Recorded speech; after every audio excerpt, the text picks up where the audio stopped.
میں ہوں آپ کا ہوسٹ ارسلان اور آپ دیکھ رہے ہیں چینل دا امیزنگ فیکٹس۔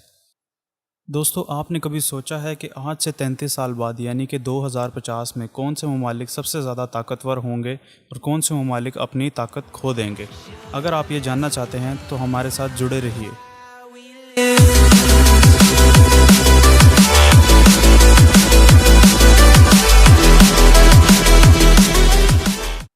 ایک انٹرنیشنل ادارے نے حال ہی میں 20 ممالک پر مشتمل ایک لسٹ تیار کی ہے جو کہ 2050 میں اس دنیا پر راج کریں گے۔ وہ 20 ممالک جن پر آج تجزیہ کیا گیا ہے، ویتنام کا سب سے بلند ترین مقام ہے۔ 2017 میں ویتنام ترقی یافتہ ممالک میں 32ویں نمبر پر آتا ہے، لیکن 2050 میں معیشت کے لحاظ سے یہ 12 درجے اوپر ترقی کرے گا اور اپنا مقام 20ویں نمبر پر بنائے گا۔ فلپائن کا دوسرا بلند ترین مقام ہے۔ ایک تجزیے کے مطابق فلپائن معیشت کے لحاظ سے دنیا کا 19واں ملک ہوگا، جو کہ ابھی 2017 میں 28ویں نمبر پر موجود ہے۔ بلا شبہ اس ملک کی معیشت ہر گزرتے سال مضبوط ہوگی، مگر ایک تحقیق کے مطابق اس ملک کی بڑھتی ہوئی آبادی اس کی ترقی میں اہم کردار ادا کرے گی۔ یہ ایک سست بڑھتی ہوئی آبادی کا شکار ملک ہے۔ جنوبی کوریا وہ ملک ہے جو کہ 2017 میں تو 13ویں نمبر پر آتا ہے، مگر یہ واحد ملک ہے جو کہ 2050 تک بجائے کہ ترقی کرنے کے 18ویں نمبر پر آ جائے گا، جس کی بڑی وجہ ان کے کام کرنے والے افراد یعنی کہ ورکنگ پاپولیشن میں دن بدن بڑھتی ہوئی کمی ہے۔ یہ 20 ممالک کی لسٹ میں 5 درجے نیچے آ جائے گا۔ ایران 2017 میں 18ویں نمبر پر آتا ہے۔ ایران کی آبادی 2050 تک سالانہ 0.4% بڑھنے کا امکان ہے، لیکن اس کی معیشت 5.5% کی شرح اور سالانہ GDP کی ترقی کا سامنا کرے گی، جس کی وجہ سے ایران کا مقام 18ویں نمبر سے 17ویں نمبر تک بڑھ جائے گا۔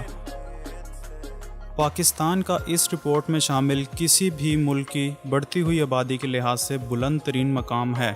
اس طرح تیزی سے بڑھتی ہوئی آبادی پاکستان کو 24ویں نمبر سے 16ویں نمبر تک بڑھا دے گی، جو کہ ایک بہت بڑی 8 درجوں کی تبدیلی ہوگی۔ پاکستان کی بڑھتی ہوئی آبادی کی سالانہ اوسط 1.4% تک پہنچے گی۔ 2017 میں مصر 21ویں نمبر پر موجود ہے۔ تیزی سے بڑھتی ہوئی آبادی اور GDP آنے والے سالوں میں ملک کی معیشت کو بڑا دھکا دے گی، جس کی وجہ سے 2050 تک مصر 15ویں نمبر تک ترقی کر جائے گا۔ نائجیریا تیزی سے بڑھتا ہوا تیسرا ملک ہے، جو کہ 2017 میں 22ویں نمبر پر موجود ہے، لیکن بڑھتے ہوئے سالوں کے ساتھ 2050 تک 14ویں نمبر تک رسائی حاصل کر لے گا، مگر اس کو اپنی معیشت اور بنیادی ڈھانچے کو مضبوط کرنا اور کرپشن کو ملک سے ختم کرنا پڑے گا۔ سعودی عرب فی الحال تیل پر منحصر ہے۔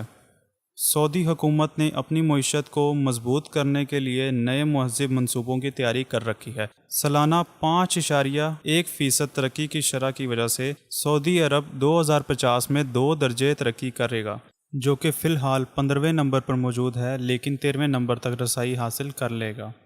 فرانس، جو کہ 2017 میں 10ویں نمبر پر موجود ہے، ایک رپورٹ کے مطابق فرانس 2050 میں 12ویں نمبر تک آ جائے گا، یعنی 2 درجے نیچے۔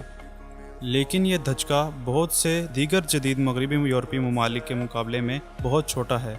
آنے والے سالوں میں فرانس کی کام کرنے والی آبادی کی شرح نہ تو بڑھے گی اور نہ ہی کم ہوگی، جس وجہ سے یہ معمولی ٹرپ واقع ہو سکتا ہے۔ طاقتور ممالک جیسا کہ ترکی اگلے 33 سالوں میں بہت کارکردگی کا مظاہرہ کریں گے۔ مضبوط آبادی اور GDP کی ترقی سے منسلک ترکی 2050 تک 11ویں بڑی معیشت کا سامنا کرے گا، جو کہ فی الحال 14ویں نمبر پر موجود ہے۔ 2050 تک برطانیہ کا رینکنگ میں 1 درجے نیچے آنا متوقع ہے، جو کہ فی الحال 11ویں نمبر پر موجود ہے۔ برطانیہ کی رینکنگ میں 1 درجے کمی اس کی بڑھتی ہوئی کام کرنے والے افراد کی آبادی اور مستحکم معاشی ترقی سے بچے گی، ورنہ برطانیہ رینکنگ میں کافی نیچے آ سکتا ہے۔ جرمنی بھی شاید خوش قسمت نہیں۔ 2050 میں اس ملک کی معیشت 5ویں نمبر سے 9ویں نمبر پر آنے کی توقع کی جا رہی ہے۔ یہ جرمنی کے لیے ایک بڑا جھٹکا ہوگا۔ نمبر 4 سے نمبر 8 یعنی کہ 4 درجوں کی واضح کمی۔ جاپان کو بھی اسی مسائل کا سامنا ہے۔ ایشیا کے پاور ہاؤس یعنی کہ جاپان کی معیشت ایک رپورٹ کے مطابق تمام ممالک میں سب سے سست بڑھ رہی ہے، جو کہ سالانہ 1.1% ہے۔